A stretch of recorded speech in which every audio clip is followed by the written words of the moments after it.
you basically had to log in and out of each company in order to process transactions, which was very time consuming. And this is the reality in general, the way this space works. I have seen systems such as your Microsoft GP used very heavily in this space as well. I'm pretty sure NAV is doing really well. The reason for that is because Microsoft always did well in slightly more service-centric space. Growing a business requires a holistic approach that extends beyond sales and marketing. This approach needs alignment among people, processes, and technologies. So if you're a business owner, operations, or finance leader looking to learn growth strategies from your peers and competitors, you're tuned into the right podcast. Welcome to the WBS Podcast, where scalable growth using business systems is our number one priority. Now, here is your host, Sam Gupta. Hey everyone, welcome back to another episode of the WBS Podcast. I'm Sam Gupta, your host and principal consultant at the independent ERP and digital transformation consulting firm Elevate IQ. Buying software is hard, especially business software. There might be companies that might appear to be rated relatively well by the affiliate sites.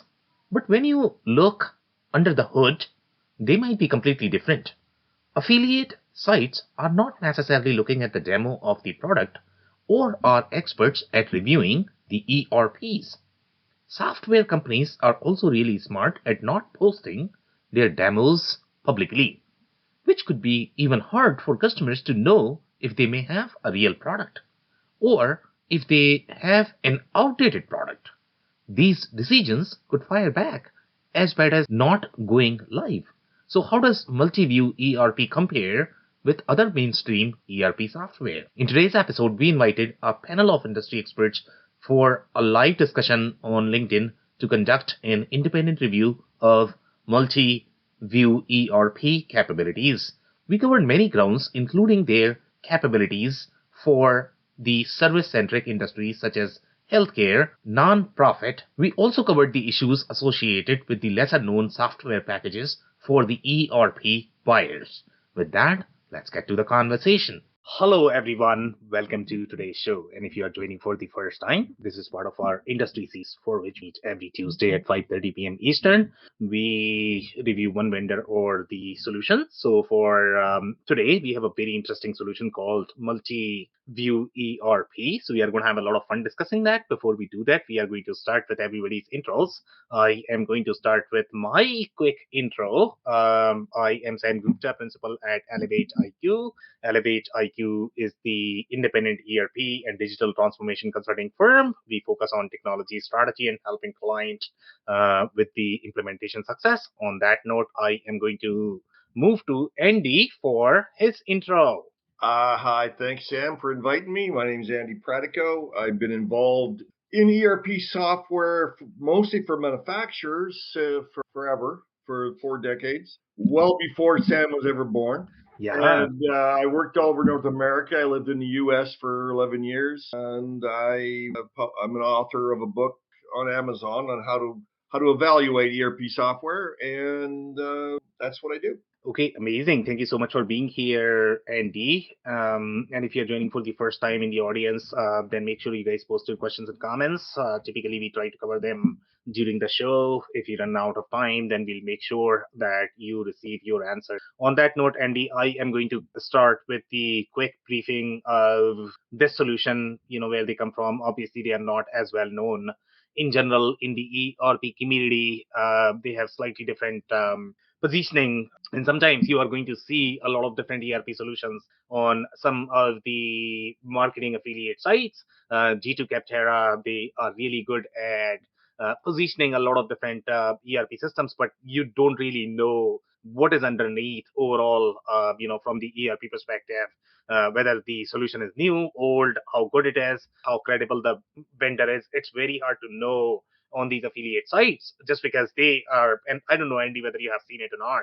I mean, they sort of club everything together, and sometimes there are like crazy combinations. You have the ERP, and then you have some telephony software that is clubbed together, and they so it's very confusing for the buyers. The killer thing, and I'll tell you what's even more confusing, is that ERPs are so complex, so much the real ERPs, not the ones that are nothing and they call themselves ERPs. The real ERPs are so complex that it's humanly impossible to evaluate. It takes Yeah. years before you're fluent. Yet when you're evaluating, you might sit through demos that are 2, 3, 4 hours long. How much do you learn in 2, 4 hours? About this much. Zero go there. Yeah. Nothing. Yet they have to make a decision. They buy, and no wonder there's so many companies that hate what they bought. Yeah, and it might take more than a life to make that zero that you are trying to make. And the same thing goes with the ERP as well. One life is not enough. Even today, I struggle to move from one screen to the next. That's how Oh hard man, yeah. these ERP systems could get. Okay, so this particular solution, this is very interesting. They are not as well known as I had mentioned. Their industry focus is very different as well. It's a very similar positioning as some of the other solutions that are positioned more for the service centric industries, non inventory centric industries.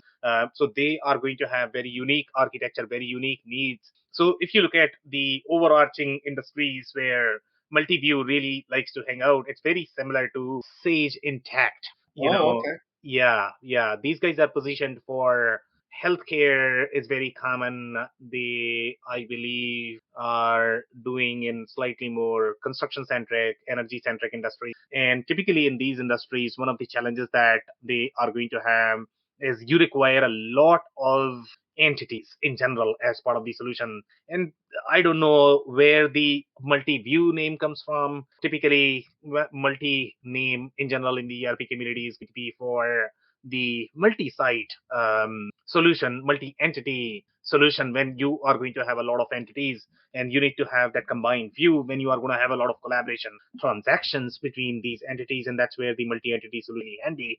So I don't know if the name came from there or not, but it does seem like probably that's how they started. Surprisingly enough, even though we have not heard of this name, by the way, Andy, these guys are probably from Ontario. I Oh, from Toronto, so yeah, so they are very near to where I am, uh, yeah. which is mind blowing. But they have been in the market for uh, what, since 19, maybe 80s or 90s, somewhere around that. We are going to look into those Oh my. details as well. So they have been in the market for a while.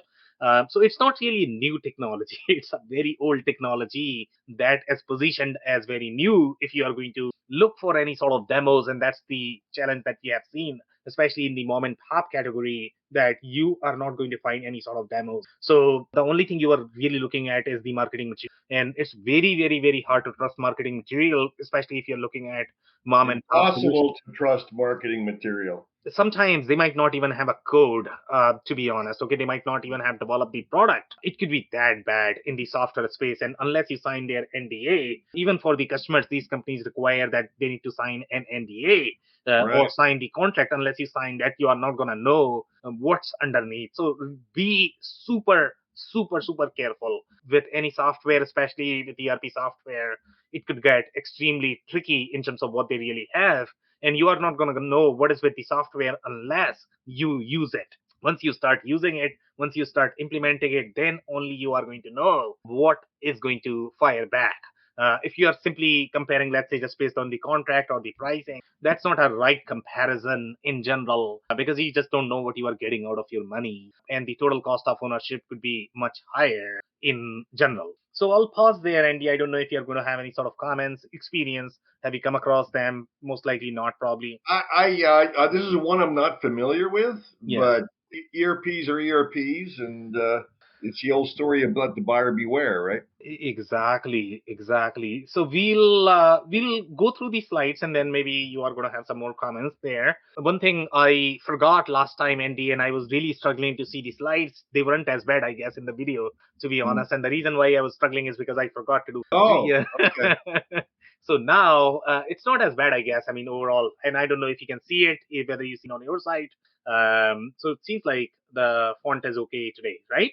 Oh, it looks perfect. Okay, perfect. So overall, from the product perspective, if you look at the kind of features that you are going to see in this particular space, by the way, here on this slide, you have a bunch of logos that they are trying to highlight. A couple of them are going to be really the healthcare facilities, and even inside the healthcare, you are going to have many different businesses. If you look at the hospital healthcare space, that's a very different in general. The kind of needs they are going to have is going to be very different from your life sciences companies. For example, pharma, med device, in general, they are going to have slightly different needs. So here, these guys are targeting slightly more. In my mind, I like to see them as more of the franchise centric. So when I say franchise, meaning you are going to have a lot of different sites, you are going to have a lot of different legal entities. It's very similar to retail hospitality businesses, where every single franchise is probably going to be an independent legal entity. Sometimes you might see this arrangement even in the case of your retail distribution. But for the most part, healthcare, energy is where you are going to see a lot of different entities that are going to be legally separated, but you are going to have substantial collaboration in them. So they require very different functionality. For the most part, they are going to have basic needs. I mean, these solutions do not even have the CRM capability in the ERP. And some people, they are going to look at this and they are like, what the hell? I mean, I don't have anything here. Yeah. What am I Yeah. doing? Yeah. It's Yeah. just GL, AP, fixed assets, business intelligence, account receivable, budget and forecasting. And FP&A is probably going to be a really big one in this. So you are going to see a lot more FP&A features as part of built as part of your ERP. But I always have an opinion on that. If you are going to be keeping all of this data inside ERP, that becomes very difficult in general. So budgeting and forecasting should reside in a separate software in general, just because it's just easier to manage, easier to sort of play around, So this one should not be used as the budgeting and forecasting tool, but it's always nice to have those feature sets as part of your ERP, especially if you are not going to have budget for a separate software. But they like to claim business intelligence, is bundled as part of ERP, which in my mind, again, should be a separate software. Industries, if you look at, they are targeting healthcare, finance, financial services is very unique as well, the way they are structured. Even inside an organization, they might have the partnership agreement. And partnership agreement, the way they work is they are very similar to franchise business model inside the financial services. Every partner may have their own sort of P&L, and they are going to have their own sort of reporting structure. I don't remember the form name, K7, K9. I don't know.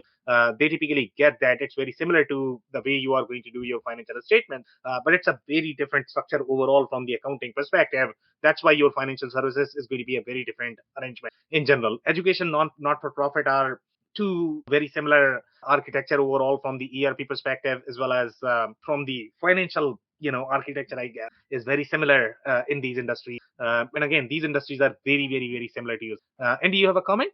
No, No? not at all. Okay. So that's pretty much it. By the way, I mean, see, if you look at G2, this is the best software awards for two. Okay, which is just mind blowing because see, if you are going to compare this with, let's say, The G2. Oh, yeah. So this is what blows my mind, the way these companies are ranking the software. Because see, as a buyer, let's say, and if I'm looking at this one, and let's say if I'm looking at this one as well as Acumatica or Sage Intech, right? They Yeah. all are probably going to be rated as best Best performer, software. best software. Well, what's the value? Zero. But is it really comparable to Acumatica? And that's why we are going to look at these screens, and then we are going to do a little Or deeper is it dive. comparable to SAP or whoever? It doesn't matter. It's Yeah. just you have to realize how these places score and how they give their award. Usually it's paid advertising. It is. And in fact, I mean, see, it's just unfair, to be honest, the way these software are rated. If you look at Acumatica, Sage Intech, they probably have billions of dollars invested in that. Yeah, yeah. And then you have this software, which is probably going to be a couple of millions, I guess. And Maybe. Don't forget, we talked about, whenever you're traveling on a plane, right in front of you, there's always in the back seat of the guy in front of you, or person in front of you, there's always magazines, right? Yeah. You open up those magazines and it says top 10 steakhouses in Chicago. Yeah. You think that's really those are the top 10? No. No, they're not. They're the top 10 who pay. Exactly. It's very pay to play. Always. That's right. They're Yeah, the top 10 that paid. Exactly. Okay.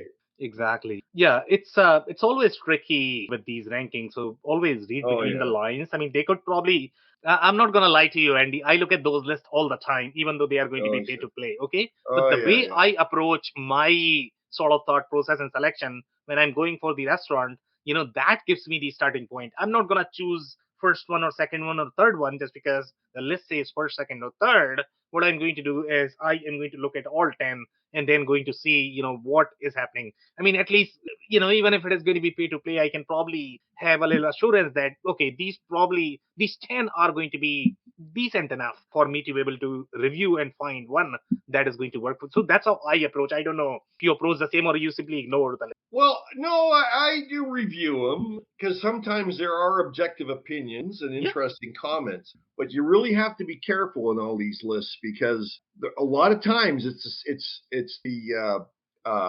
salesperson or the company that's putting a post on there under a fake name. There's nobody who audits. Especially for the affiliate marketing companies, I think they are really resource constrained the way they work. If you look at, and you need to pay attention to the business model. Look at what Wayne Disney's saying. Yeah. I 100% agree, Wayne. 100% agree. Yeah. That's that's one of the worst. It's humanly impossible to evaluate ERP software. So guess what? People fall in love with the one who spends the most marketing. My God.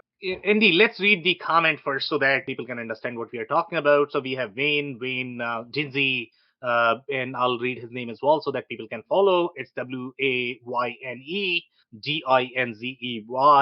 He's available on LinkedIn, and he is saying that I agree with the marketing comments. Marketing is, in my opinion, the single dangerous front customer face. Marketing can or should be added to your list of why ERP implementations fail. Misguided purchasing, yes, and I want to make sure that I am understanding this comment first.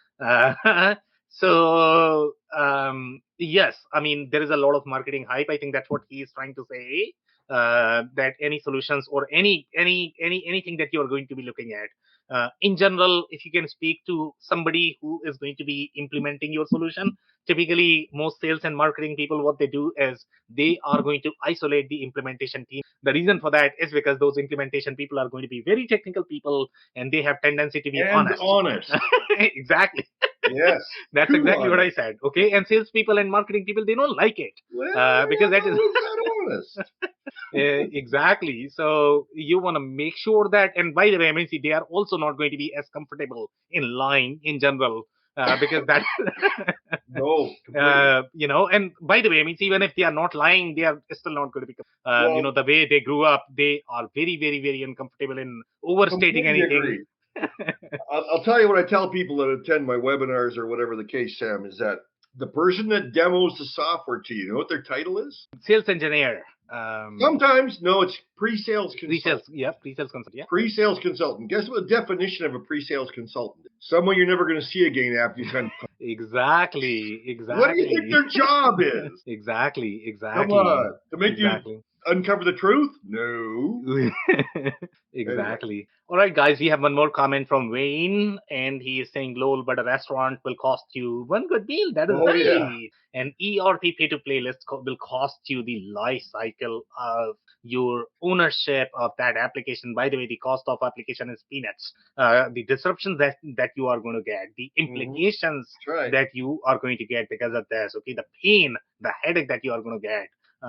It's just mind-boggling. So be careful. I'll tell you what another thing I tell people, Wayne, this is perfect what Wayne's saying, is people will say, yeah, but Andy, the ERP you work with is too expensive. And I tell them, well, you want to know something? In a year from now, you'll have forgotten how much you paid. Unless you're not happy, then you'll be reminded the rest. Yeah, and I will add one more point there, Andy, on that point. And by the way, I mean, I like to compare this with, cars or machines or whatever you want to compare with, right? Yeah. You can have 50,000 cars. They could be the best cars possible, but if you have not learned how to drive them, there is no point in buying those cars and getting them. And that's how your ERP technology works. Just because you pitch for ERP consulting and the consulting expertise and the change management is not optional. Okay, exactly. you need to spend a lot more than on a piece of technology. So if you buy really cheap technology, make sure you spend a lot more on consulting. Exactly.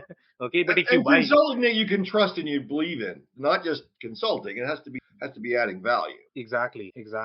All right, guys. So if you don't have anything else, I'm actually going to move to the slides. So here I have a little comment here saying these industries have a lot of companies and entities. I have already covered that. So here we are talking about this is a comment coming from their documentation, publicly available documentation. So we are really trying to find out what's going on here because obviously we don't have a ton of screenshots that we can review, and we only rely on the public information. And this is the challenge of these reviews. So Yeah. here they are saying we have 14 companies actually, and this is the comment coming from a customer, a case study that they had published. We have 14 companies, actually a few more non-operating companies. So inputting data into each company, you basically had to log in and out of each company in order to process transactions, which was very time consuming. And this is the reality in general, the way this space works. I have seen systems such as your Microsoft GP used very heavily in this space as well. I'm pretty sure Nav is doing really well. The reason for that is because Microsoft always did well in slightly more service-centric space. So in GP, they had to log out, they had to log back in.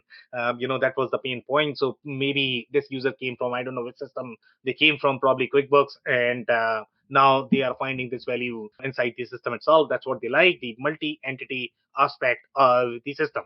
So here they are saying multi-view was that it is one platform. So that's what they are trying to highlight, that you don't have to log out and log in, which is a good thing, which I personally liked about this platform as well.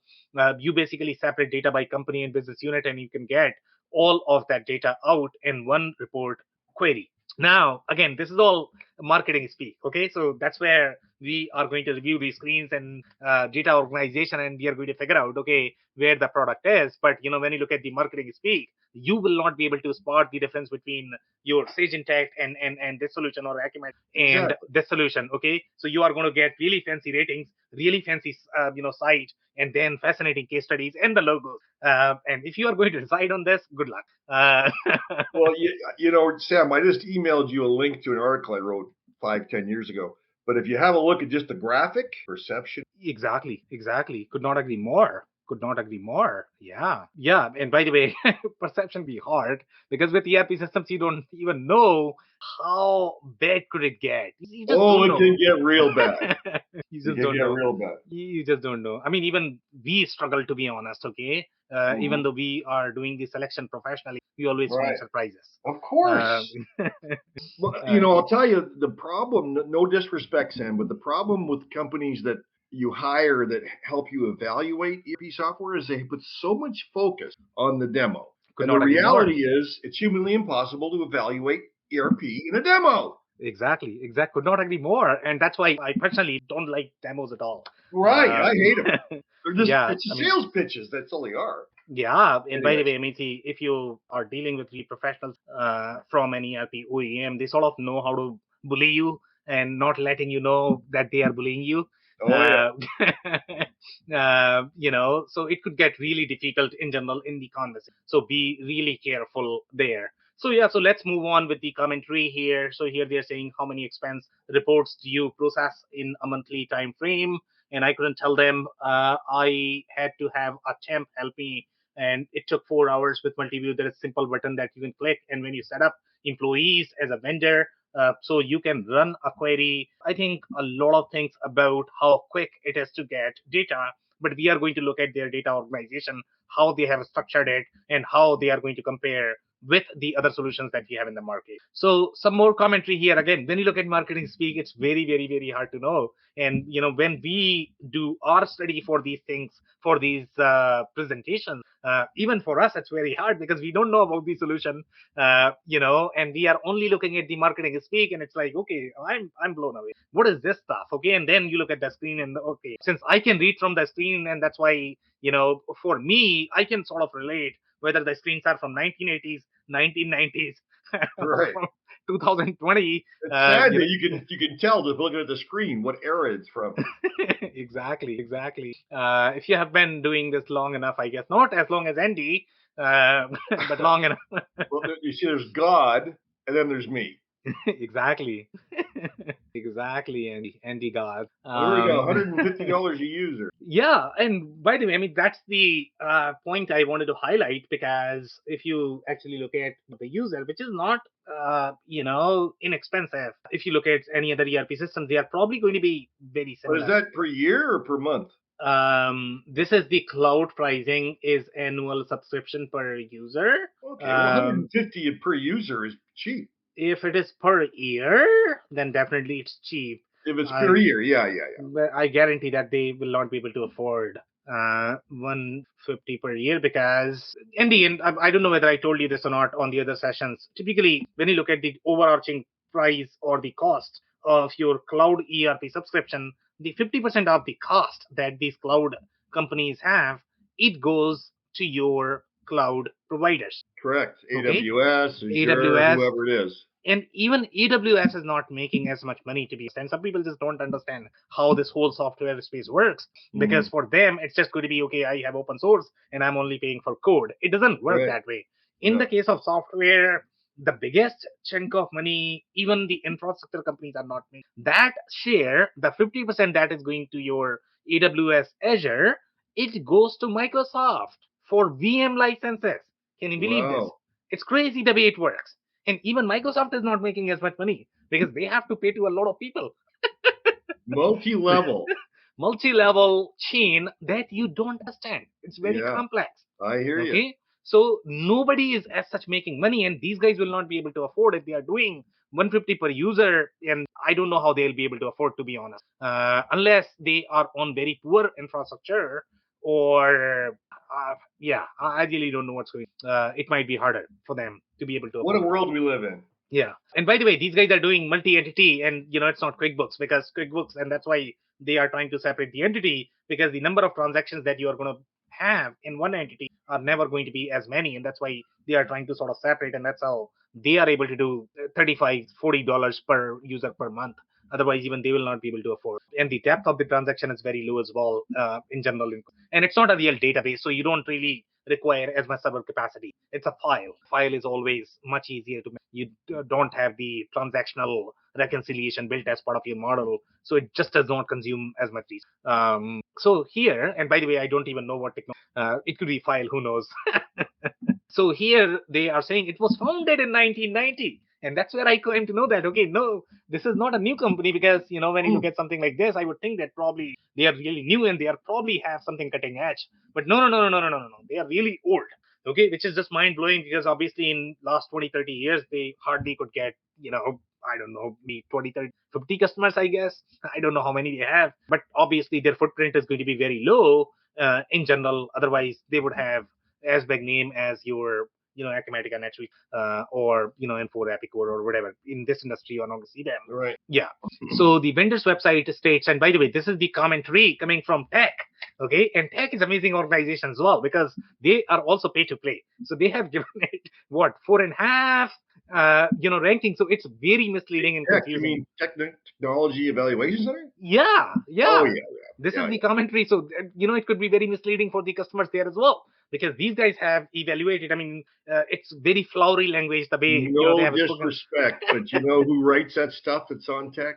I'm not going to name anybody. Software vendors. Exactly. There's a But reason again, why I know that, Sam. uh, Guess who's written some of them? oh my goodness, Andy, you have written yourself. Oh, oh Anyways, boy. what a world we live in. What a Yeah, world we I live know in. it's crazy the way it works, to be honest. Okay, It is.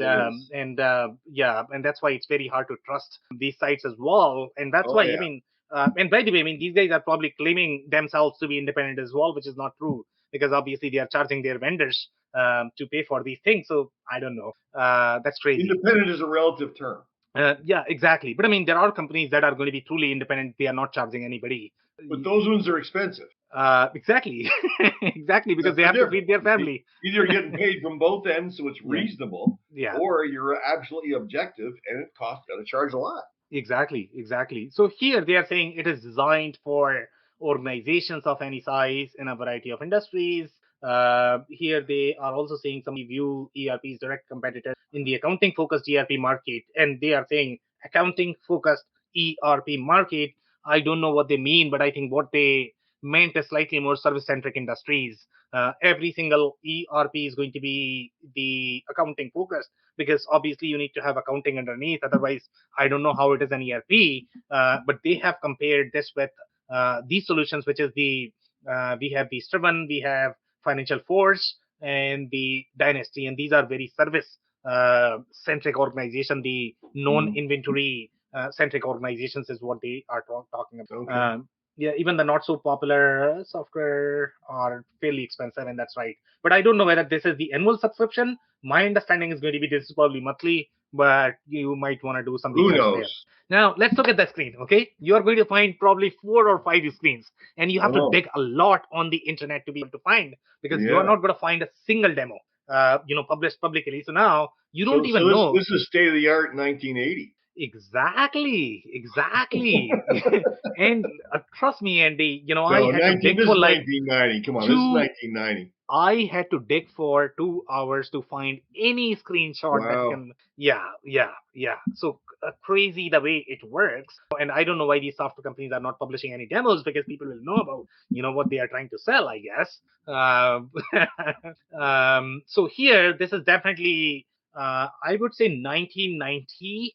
The way their buttons are designed, this is Yeah. very Microsoft XP probably feeling.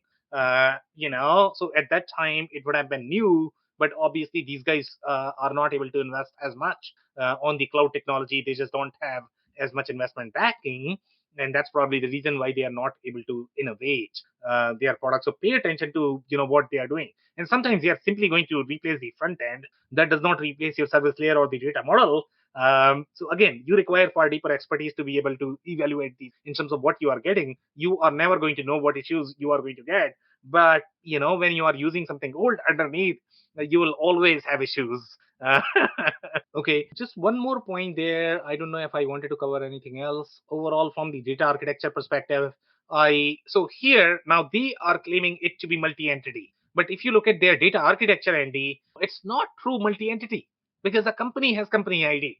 Typically, what multi-entity means is inside your, if you look at the true multi-entity software, then you are not simply going to have a data layer underneath your single tenant and through which you are really trying to identify your company. That's not how multi-entity is supposed to work. So here, sure, as a business user, you are going to get all the reports that you're looking, but that's not how multi-entity is supposed. So you might get just one thing, but when you are going to get into the complex scenarios of doing the traceability, doing the analysis, doing overlaying of data, that's where it is going to fail because the underlying data architecture does not support the true multi-entity model.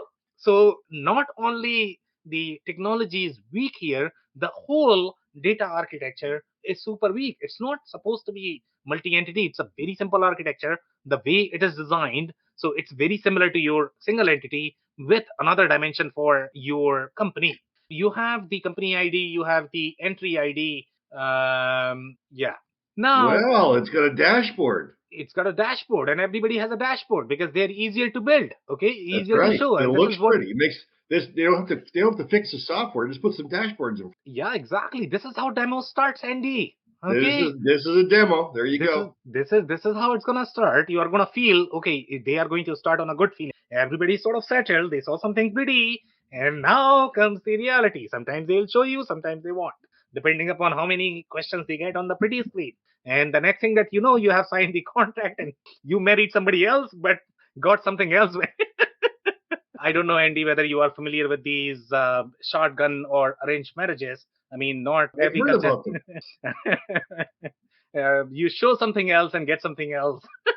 And then you got to pay. You have to pay a dowry with cattle, then, right? Exactly.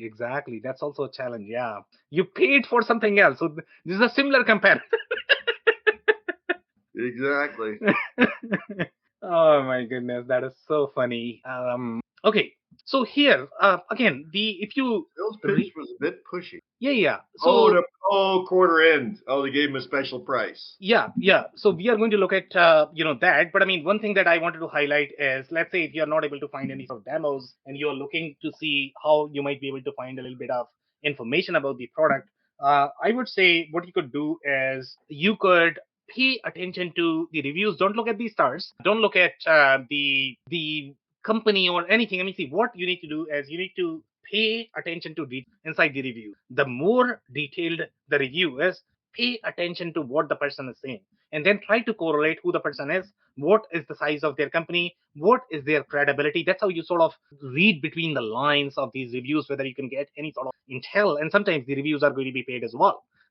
So it's very hard to get anything from the reviews. But if you do enough research, if you understand how to read them, then you will be able to know, maybe there is something that you might be able to correlate and you might be able to find. So here, number one thing is the reviews coming from 2002. Here they are saying, in implementation, currently we have not hit any market. Okay, used weekly for 6 to 12 months, meaning they have been in the implementation for roughly 12 months. Obviously, that's a long time. They are dealing with smaller companies. Here we are talking about 11 to 50 employees. So obviously, this is not a very large company in general. When you look at companies such as your insurance companies, if you're simply implementing accounting, these guys have only accounting. Okay, your transactional depth is going to be very shallow, so you don't require as much effort. The only thing you need to model is going to be your customers and vendors, and sometimes even your items and bombs are not going to be bombs you are not going to have in this particular space. Even your items are not going to be modeled. So just for the customer and vendors, you are taking 12 months. That doesn't make any sense. Okay, so that's a very long time, meaning they didn't have something in the product and they had to do a lot of things to be able to enable that, and that's where they are probably doing development underneath, which is not a good sign in general for any product. In general, for accounting implementation, if it is going to be purely accounting, you should not take 9, 12 months. You are probably looking at 3, 6 months, something like that, depending upon how complex the transactions are. But in general, accounting only implementation are typically easier. Now, we are saying initially the sales pitch was a bit pushy to purchase on a quarter ending. In hindsight, that was due to salesperson knowing they were leaving. So the salesperson left. Okay, it's Oh, good. And this is very common. We have seen this in a lot of cases. Okay, when you go to these mom and pop shops, and salespeople, they are trying to make a living. To be, it's not necessarily their fault, right? I mean, they need to make bonus. They if work hard, they're not selling obviously. anything, they got to move on. Yeah, exactly. And obviously, it's in their best interest to do this, but it might not be in your best interest because they are going to move away, and then you are going to get stuck with that. So Look at that. Look at the second to last sentence. The virus then hit and that's was crazy. told that we might need 10 times that initial offer they sent. But Andy, how do you get virus in an ERP system? I don't understand this. You need to explain that to me. A virus. Maybe you're talking about In an COVID. ERP system? That's crazy. That's really I crazy. know. I know. Okay, that's how clunky the technology is. Okay, ERP systems are so bulletproof that even human cannot get in. Okay, here Hmm. you are talking about virus. Okay, so here they are saying the implementation team did not address properly our 4 items that were critical for our needs. Approximately 12 months later, our business analyst wrote up a quick 2 to 4 page document for them and reshared documents we provided their staff. In the first couple of months of the project, it appears that yes was the answer to can we do it. Okay, these the line items that you are going to mention as the customer. Okay, you don't understand how much room every single ERP vendor has with those. Because typically, even if you go to a court, okay, you cannot do anything. Because when they say yes, it could mean a lot of different things. That's Because right. the question that you asked wasn't specific enough. It wasn't specific. Here's a trick. Here's a So, trick. When you ask us an ERP salesman a question, does it do X? Whatever X is. If they go, yeah, that means no. If they say yes, that means yes. There you go. Now good you joke. know. Good joke, Andy. But in general, when you are asking any questions, you should not be asking the yes and no, No, questions to an ERP exactly. vendor. Exactly. Number one thing, I mean, see, most customers, they don't really understand what to look for in No, they a don't. question. Okay, you need to be. Exactly. That's where the expertise come in. I mean, and again, if you are going to be doing this yourself, you might feel that the selection process is easy. But again, there are always going to be layers with it, and these guys have a lot of room that they can. So that's what she's trying to mention here is that yes was the answer to can we do it. However, they did not vet that yes properly. It's not they. It's the problem is with you, because if you ask a salesperson about their weakness, they are not gonna overly highlight that. That's not how sales works. Sorry. So you need to figure out, how to ask the right questions and how to read between the lines. So it's not really on the vendor. It is your homework. You did not do the homework, and that's why you actually suffered. And that's where either need to get the expert so that they can vet, or just do a lot of research if you are trying to do it yourself, because this thing is hard. Well, I'll tell you, we're talking about how easy it is to get fooled when you're evaluating these, and not only that, when you're evaluating getting help, an ERP selection company, you can get fooled. Yeah. If you guys really, if the audience is really looking to get honest, sincere help, Mr. Sam Gupta is your man. Yeah, I'm not too sure about that. I mean, whether me or somebody else, but the We both say thank you. Thank you, Andy. Thank you. Really appreciate that. Okay, You're thank you welcome. for the shout out.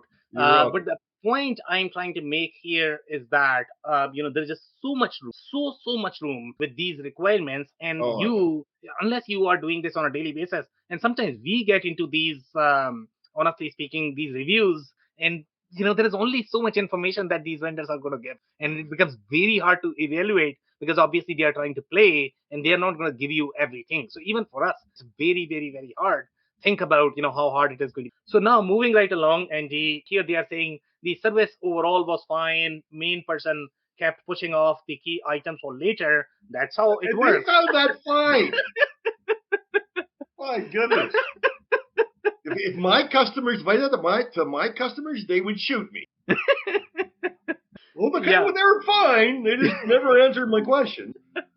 Exactly. But some people, give people benefit of doubt, I guess, right? And, with the ERP systems, that's not how it is supposed to work. It sometimes it's because it's perspective. It's whatever they were used to previously. Yeah. If they were in a cesspool of an ERP previously, anything can look good now. Yeah. Yeah. Right? Depends what they were used to. What they were, it's perspective. Could not agree more. Great point. So here we have some more commentary. So let's touch on that. If we would go live without these items, we declined for a number of reasons. Asked if we would consider paying some additional cost to achieve them. That's very common in the mom and pop space. They are going to overcommit for something. Typically, if you go with the mainstream vendors, they're slightly careful. And the reason for that is because they have the legal liability. And if they are not going to have capabilities, because, they can be audited. But, mom and pop, they typically don't care as much, and that's where the virus hit. That's a crazy one. That's really crazy. Okay, I don't want to read that. Okay, so here then the virus hit, and the cost increased by 10x. How does and virus is something. If in any reviews that you are finding with ERP, just do not consider that ERP in my mind, because these guys obviously don't have as much cybersecurity as the software company. They are probably cash strapped. They have no idea how much it costs to get the cybersecurity right, even for the software. So virus is not cool with an ERP system. If you read that anywhere, please try to stay away from that. That's probably a biggest red flag for you. Okay, so we have some more commentary here. So Anders is saying, is correct there. Maybe talking about COVID. Look at the date of the review, March 31st, 2020. And Anders is great at catching these things. So wonderful observation. That was right when everything was shutting down and the quantity of unknowns was. And maybe that is right. Maybe that's what they are talking about. I don't know. This is a strong word to use. No, right? But I mean, why would the cost increase by 10x just because they got COVID? That doesn't make any sense. Who knows? No, it's a real virus. It's a computer. Okay, so here they are saying, okay, so Wayne is saying, not accurate, my friend. ERP systems may be difficult for an amateur, but real cyber attackers can do a lot to ERP systems that are not properly configured. And that is right. I agree with Wayne in general. But for the most part, I mean, the kind of security that you have built as part of your mainstream. I mean, again, cybersecurity is, it's almost like a lock. And if you don't know where to keep the keys, then nobody can help you. But at least get the better ones, a better lock, then you simply have to take care of yourself, I guess. But here you have the problem with the lock, and then you have problem with his wallet. So that's the analogy that I'm trying to make. But yeah, I completely agree with me.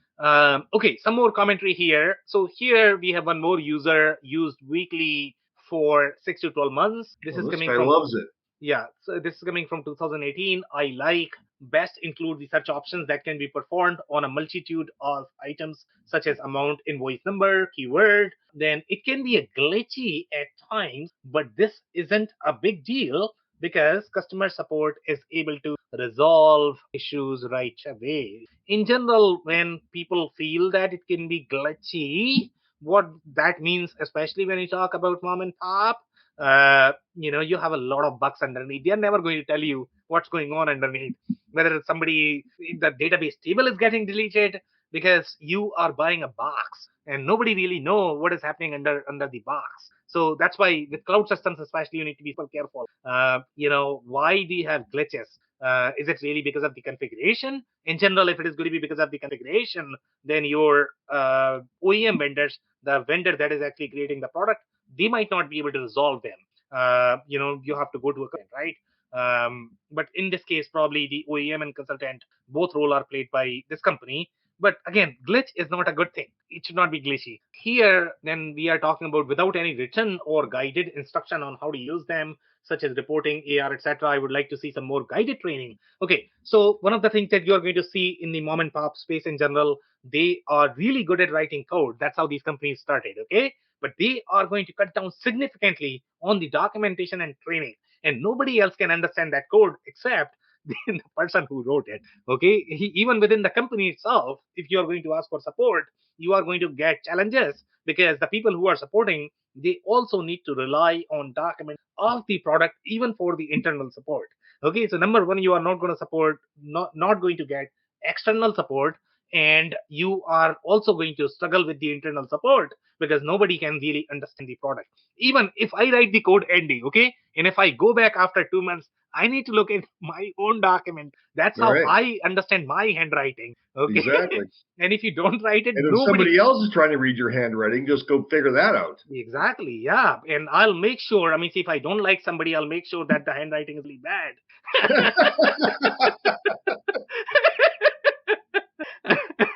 Right, Andy? That's how it There you works. go. Attaboy. Attaboy. Okay, so here, and by the way, I mean, see, your ERP consultants are going to have a lot of cloud in general. I mean, not every ERP consultant is going to be unethical, but obviously they have a lot of room. They are almost like your mechanic. So be careful in general the way you deal with them. So here they are talking about. I would like to see more guided training. So training is an issue. More flexibility on tracking AR processes. So when they say flexibility, what that means is the traceability is not there in the product. That's what typically it means. Users typically don't understand why they don't have as much flexibility, but just because the data layers are not going to, you are not going to have the same level of traceability that you are going to find in the main. So that's what the user is feeling, but what that means is really the data model is not robust enough to be able to cover all of those complex scenarios. So here they are talking about tracking AR processes without using dunning, because that really helps us track issue with collection, time to collect, effort to collect, and then finally collection.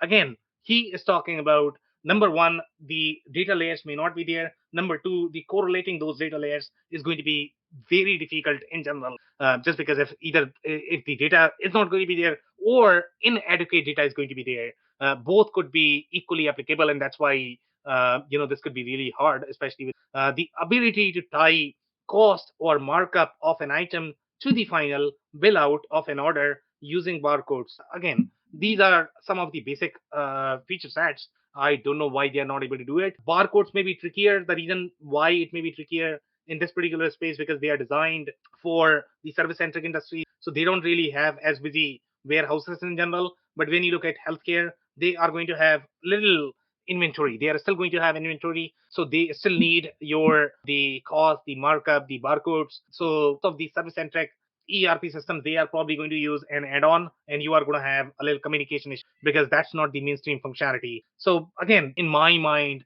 when you have issues such as this, that's a major issue overall. The cost of a work order, the cost to bill a client, collection of revenue from a client, efforts of revenue collection, bill pay cycle, utilization of resources, including cost to ship, inventory, use per order. Fundamentals, guys. Fundamentals. Basic. If they don't have this, then I don't know how. And by the way, I mean, this is just an accounting system, and even then, they are not able to do all of that. Okay, so this one is coming from 2020 to 2023, Please. and here they are saying, I don't like that MV is moving to a hosted only version. This will add significantly more cost. And the reason why these companies buy the software is because it's going to be much cheaper than some of the other software that might be in the market. But for the most part, nobody can really afford to run an on-prem business. The simple fact is, okay, software in general is very expensive. Okay, if they are going to be on-prem, you are going to buy a software, you are going to use the way you are going to use, and because of that, you are going to get a virus. These guys are going to get the bad news. So that's why they are trying to move to cloud. That's number one factor, obviously. But then they have a lot more control. They have the repeatable revenue. So every single vendor in the market is going to move for subscription based business. And that means, so whether you want to move today or tomorrow, it doesn't matter. Everybody's going to move because obviously the software companies have to make in general. Okay, so again, that should not come as a surprise if you are not there. If you bought this one just because it was on prem, it was cheaper, it's not going to last for a long time. Everybody's going to. This is coming from 2022, and here they are saying there were some more visual documentation besides videos. For example, it took me a while to figure out how to use the interface PDF manual. Took many trial and error to figure out what key descriptors to use in header versus detailed line. I wish there was basic example of each module, AR invoice template, AR payment template. Again, these things are hard. So go easy on yourself, and this is where you would require a little consulting help. Even if they were able to provide you a lot of documentation, you will not be able to read the document because it is not going to be flavored for your business. It is not going to be flavored for your industry. And these guys are not really in the consulting business. They are in the product business. They are trying to create documentation so that everybody can use. So again, consulting is not optional with any machine purchase that you are doing. And with ERP, obviously, you need to spend some money in the consulting with these products. Andy, we have 2 minutes right now. Do you have comments or do you want to cover one more? No, yeah, let's look at one more. One more? Sure. I don't even know if we have one. The Okay. training is sparse. The site is DIY. The setup is DIY because that's what you paid. Right. Right? The system works but takes longer. So here, 2023, he's talking about lag times. Log in and wait to load the desktop. Load a report and wait. Calculate a report and wait. Change one line in that report and your number go away. Can you believe? So this is a real data integrity issue. Select, calculate, and wait again. So obviously, number one, the infrastructure is not as great. Secondly, the way it is designed, it's a really poor design, and that's why you are facing all of these issues. It's not really designed for the scalability, the kind of workload that you're really putting on the system. We were assured that all of our reports could be done in Multiview. All of the reports. What does that mean? They didn't mention that we would need to create them ourselves. Okay, you can do it, but it might take But 5 years aren't any. to do it. Okay, everything takes at least twice as long to accomplish. Uploading journal entries require that you create the text file from your Excel file, upload that file through upload portal, go back to the desktop to process that file through the interface, upload the JE backup file to different place, and then attach the backup to the entry. You are better off. But I'll bet the sales demo looked really good, though. Yeah, they don't have to show these things, Andy. This is all detail. You don't have to pay attention to detail in a sales demo. Come on. Okay, so more than 11 months in, and we still haven't managed to create a dash. Can you believe this? Not even a single dashboard because the instructions were sparse. And secondly, obviously, you are not going to be expert of these things. You are trying to do this yourself. You are going to struggle. DIY, baby. Yeah, and people who are going to be expert, they probably can figure these things out in a week or two. So again, go easy on yourself. Hire the experts who really know what they are doing, rather than trying it yourself. We have a very complicated time entry process, but probably no worse than any other hospital. So there were some time entry issues as well. You would search with your parameters. view your trial balance, select the print button. This brings up print preview where you can make minor layout adjustments. If your report is long, the characters or it will fail, but if it does include to print, it will bring up a new PDF version of the report. Okay, this is all error handling. It's really badly done, I guess, the way it is done. So obviously you have a lot of problems underneath that obviously they have not highlighted in their marketing material. The user is feeling that, I mean, the product is really at beta. It's not necessarily a product release because of the kind of product that he or she has seen. In any case, I think that's pretty much it, Andy. So we can cover some comments if you have any last minute comments. We don't have any Hey, additional you know comments what? from the audience. At the end of these sessions, the comments are usually quite consistent. And that is, caveat emptor. You really have to, talk to companies that are already using these things. Ask them the difficult questions, find out what the truth is, and then you can decide whether or not you want to put up with that or not. Exactly. And my take on this is going to be, unless you are super stressed on budget, and this is the only that you can find in your budget, and maybe you have a reason to go for the solution because it has any specific industry functionality, I would rather go for slightly more mainstream solution, especially from the software perspective. It could be dangerous when you're buying any other. All right. Any other final comments, Andy? No? No. Okay. So that's it for today. If you joined for the first time, this was part of our industry series for which we meet every Tuesday at 5:30 p.m. Eastern. So make sure you guys are going to be here next week. We are going to come back with another vendor or the solution. On that note, thanks everyone for tuning in tonight. I cannot thank our guests enough for coming on the show, for sharing their knowledge and journey. I always pick up learnings from our guests, and hopefully you learned something new today. If you want to learn more about Andy Pradigo, head over to esoft.com. It's esoft.com. Links and more information will also be available in the show notes. Also, don't forget to subscribe and spread the word among folks with similar backgrounds. If you have any questions or comments about the show, please review and rate us on your favorite podcasting platform or DM me on any social channels. I'll try my best to respond personally and make sure you get help. Thank you, and I hope to catch you on the next episode of the WBS Podcast. Thank you for listening to another episode of the WBS Podcast. Be sure to subscribe on your favorite podcasting platform so you never miss an episode. For more information on growth strategies for SMBs using ERP and digital transformation, check out our community at WBS.rocks. We'll see you next time.